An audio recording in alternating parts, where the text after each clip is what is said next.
Hello and welcome to Hard Talk with me, Shaun Ley. The Baltic way out of financial crisis is austerity, and Latvia led the way.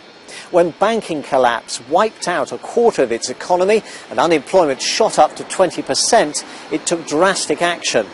Critics, though, say that the correction was harsher than necessary because the currency was pegged to the euro. So why does Prime Minister Valdis Dombrovskis hope that later this month, here in Brussels, the EU will say yes to Latvia becoming the 18th member of the Eurozone, even when many of his own citizens are against joining?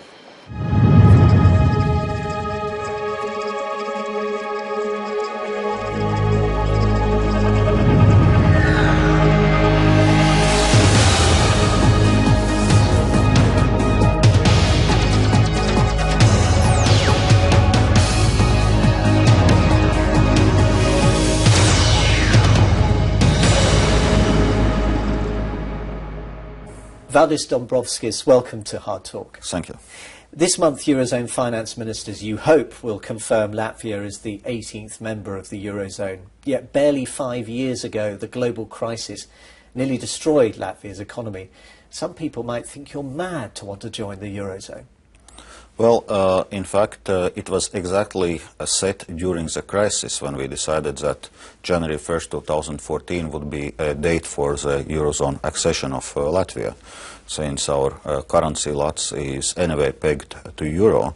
So, in fact, during the crisis, not being part of the Eurozone was part of the problem and not part of the solution, because besides doing all the structural adjustment, we also had to defend our currency, and there were speculations about devaluation of Lats and we in fact were also dealing with that problem parallelly to dealing with our budgetary and structural problems. But equally, because you were pegged to the euro, some would say that your hands were tied. You couldn't devalue, for example, in order to help reduce some of the pressures, and you had to go through some pretty severe measures. I mean, a fifth of your economy, virtually nearly a quarter, vanished. Third of public sector workers fired. Those who'd still had jobs, 30% pay cuts. I mean, this was savage. Well, certainly when you are in crisis as deep as Latvia was in 2008-2009, when we had in 2009 alone 17.7% recession, we had to do the necessary adjustment. But we looked at this devaluation option, and clearly it was even more painful option because we are a very small, very open economy. So whatever competitiveness gains we would get through the devaluation would disappear very quickly through inflation, through important components prices, imported energy prices, and so on and so on. So you would see, I think you said this to a British newspaper a few months ago, that joining the euro is a kind of insurance policy. Joining the Eurozone, in fact, has been a long-set goal of Latvia ever since we joined the EU. It's written in our accession treaty. Well, everybody, that's right, now they become a member, has to commit to joining the euro. It's always exactly. a question of when you do it. Exactly, but in fact, our first target date was set as of January 1st, 2008. And I think it would have been a very good idea that if Latvia would have been in Eurozone in 2008, because one aspect is that we would not have to defend our currency against speculative attacks. But the second, for example, banks inside Eurozone has access to the ECB liquidity, whereas our banks during the crisis did not have access to the ECB liquidity, which was making situation in the banking sector worse. But is it really going to be such a good insurance in the future if you hit trouble? Because as a result of decisions taken just a few days ago in the Eurozone, it's going to mean that in future those bailouts aren't going to be available, and the people who are going to take the hit for at least what I think it's up to 8% of the money if a bank goes under of its actual resources will be depositors and creditors. There won't be a case anymore of running to Brussels and saying, help us out. Well, clearly there are going to be bail-ins in certain cases in Eurozone, should there be some problems and so, because it's often discussed that, and it's not the case only in Eurozone, it's also outside the Eurozone, how fair it's to make taxpayers to pay for a banker's mistakes. And it primarily should be really the shareholders and the creditors of the banks which should be taking the hit. You say your country is committed as a member of the EU to joining the Eurozone, to joining the currency. But your voters aren't so sure, are they? A survey by Latvitas Fakti back in September last year showed 59% against joining the euro. Even within that figure, there was still, 35% saying they would never join. The rest said maybe, but not yet. Even among the yeses, 35%, 21%, nearly 22% of them said not now, sometime in the future. There's not a lot of enthusiasm for the euro in Latvia. Well, I could ask a question, what could you expect given the situation that for 3 years what people have heard about Eurozone, it's crisis, crisis and crisis. And no wonder that people are not very enthusiastic. And then it's a government task to explain the economical reasoning, why it's a good idea for Latvia to join, how it will to help lower interest rates, how it will eliminate currency conversion Judging costs. by these figures, you're not doing a very good job of it. Well, those are the figures, as you mentioned, of the October last year.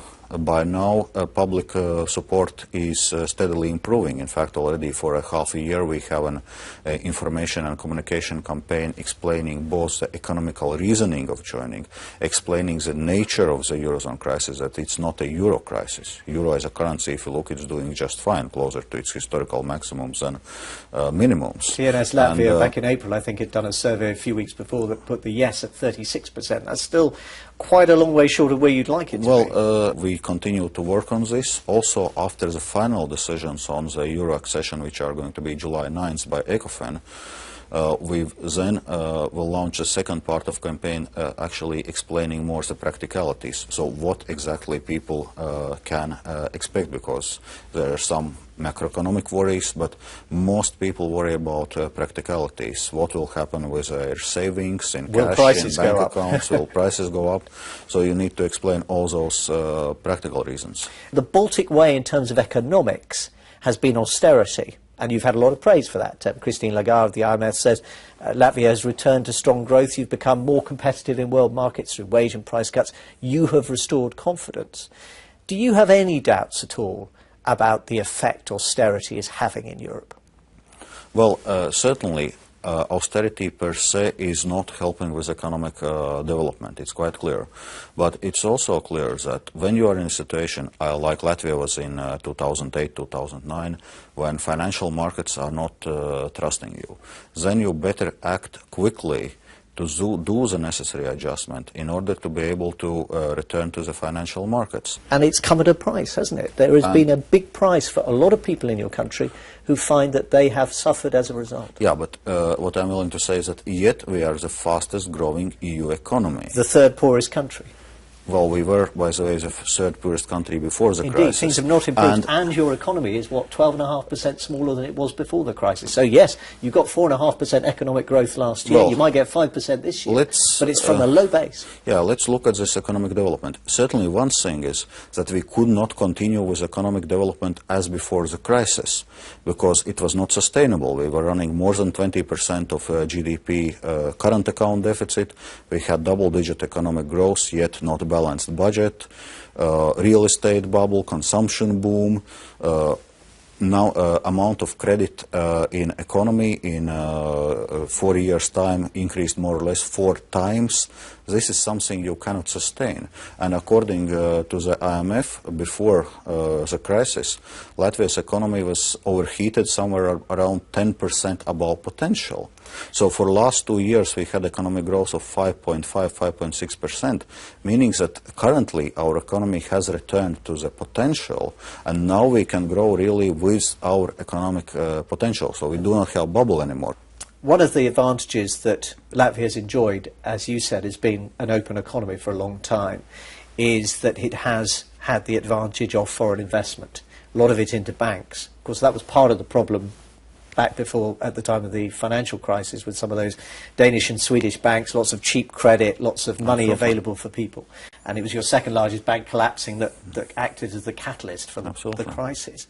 Now, the European Central Bank has signed you off, as it were, on joining the euro, but it's still worried about that. It says the reliance on non-resident deposits as a source of funding is again on the rise and represents an important risk to financial stability. Are you worried by it? Well, certainly this is a development we are closely following, and what we are doing in terms of those non-resident deposits, those banks which are primarily engaging in this activity are faced with much stricter capital adequacy and liquidity requirements. So you're starting to discourage them from having so much It's foreign already money. happening. It's already happening. It's not a new policy. And in fact, as a result of this policy, our banking sector capitalization is well above EU average.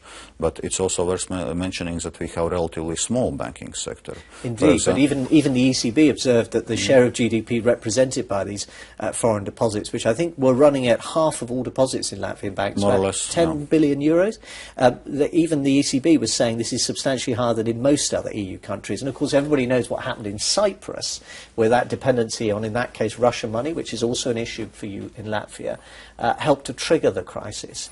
You're not in an entirely comfortable position. Well, I think there are quite a few important factors why our situation is very different from Cyprus. First, Cyprus is really a banking center with banking sector assets have been somewhere above 700% of the GDP, at least before the crisis in Cyprus. EU average is somewhere like 360% of GDP.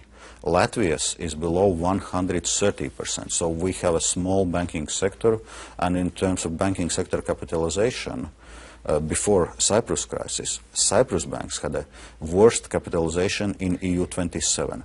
Ours is well above EU average.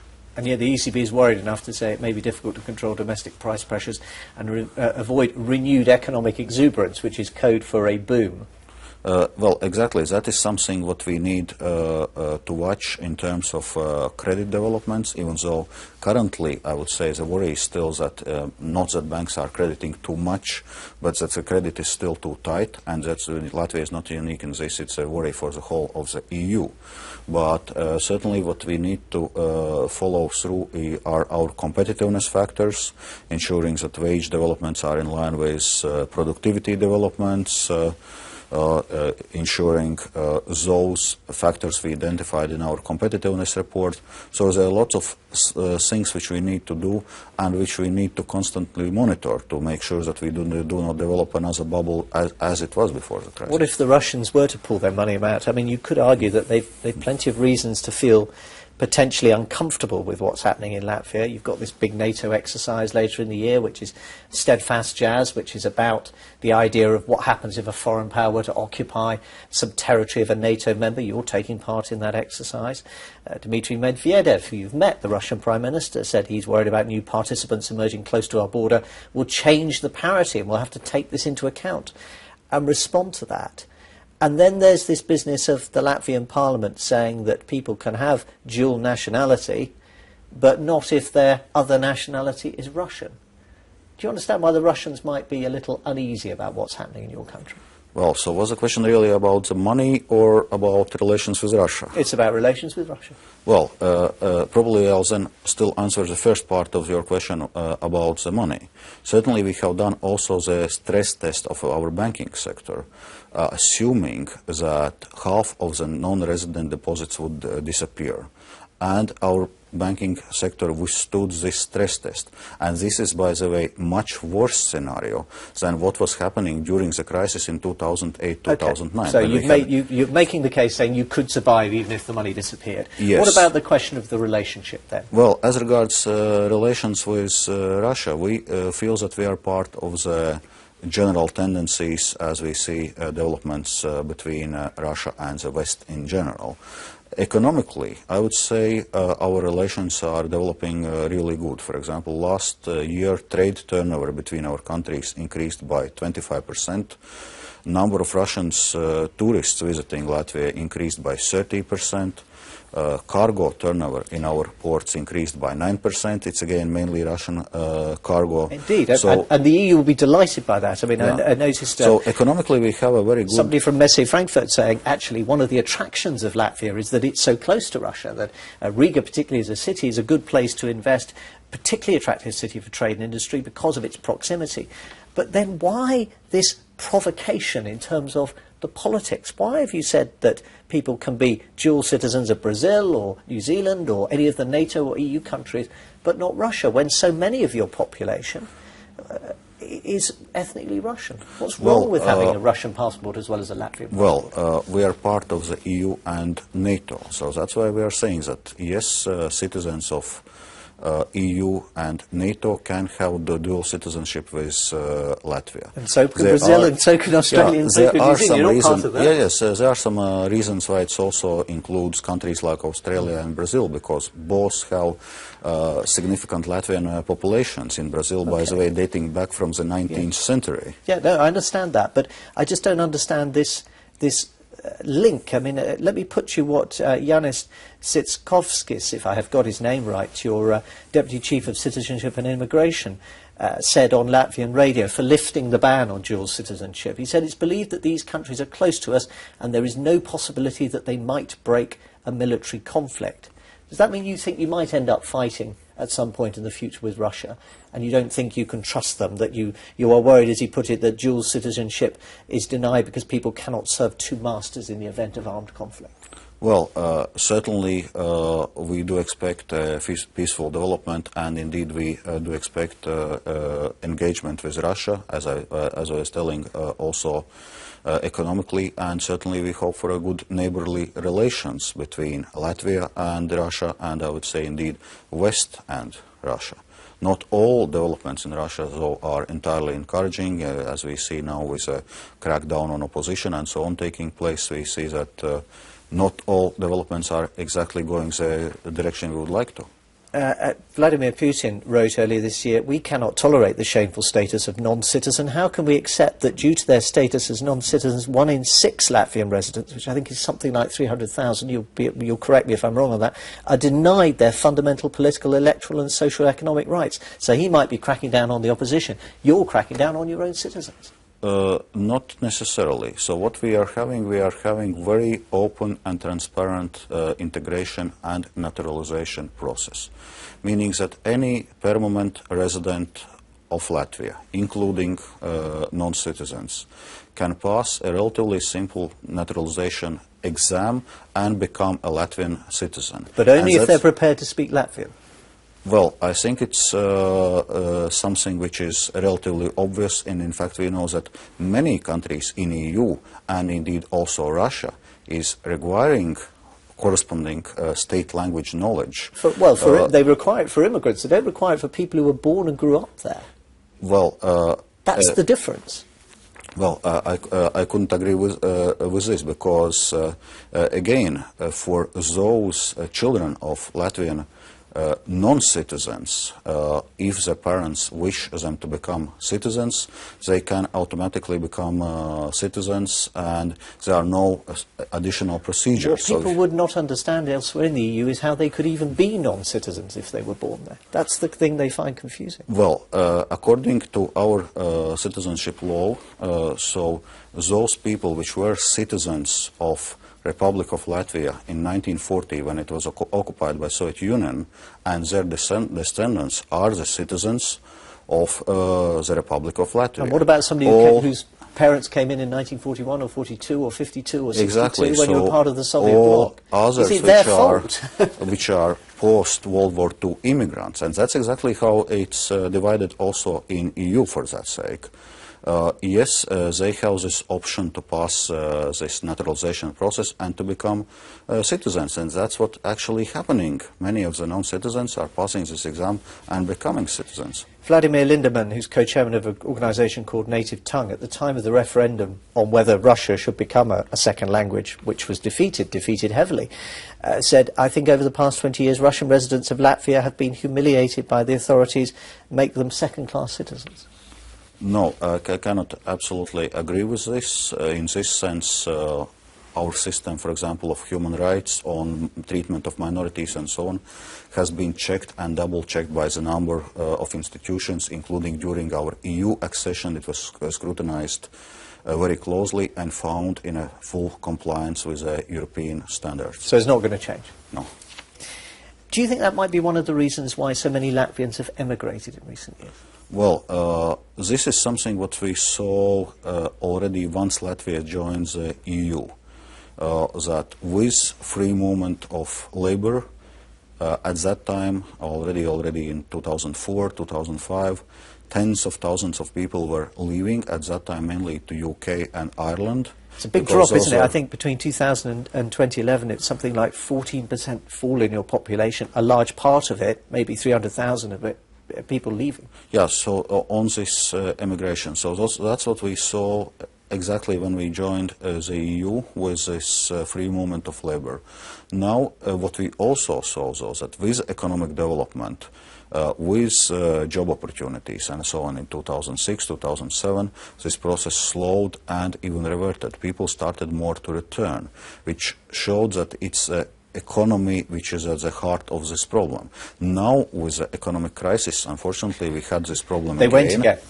And this is one of the biggest concerns we are having right now. It's a long-term concern, isn't it? It is, absolutely. Because if you can't reverse that, and there are those who wonder if you can. I mean, I noticed that Martin Kazak's chief economist at Swedbank was saying that if you define the tipping point as the point of no return, in some respects we passed it. With an ageing population, pensions and welfare, the growth rate of the economy is going to be lower. I mean, there are some statistics suggesting that by 2060, on current trends, for every 4 Latvians of working age, there would be 3 over 65. That's not sustainable.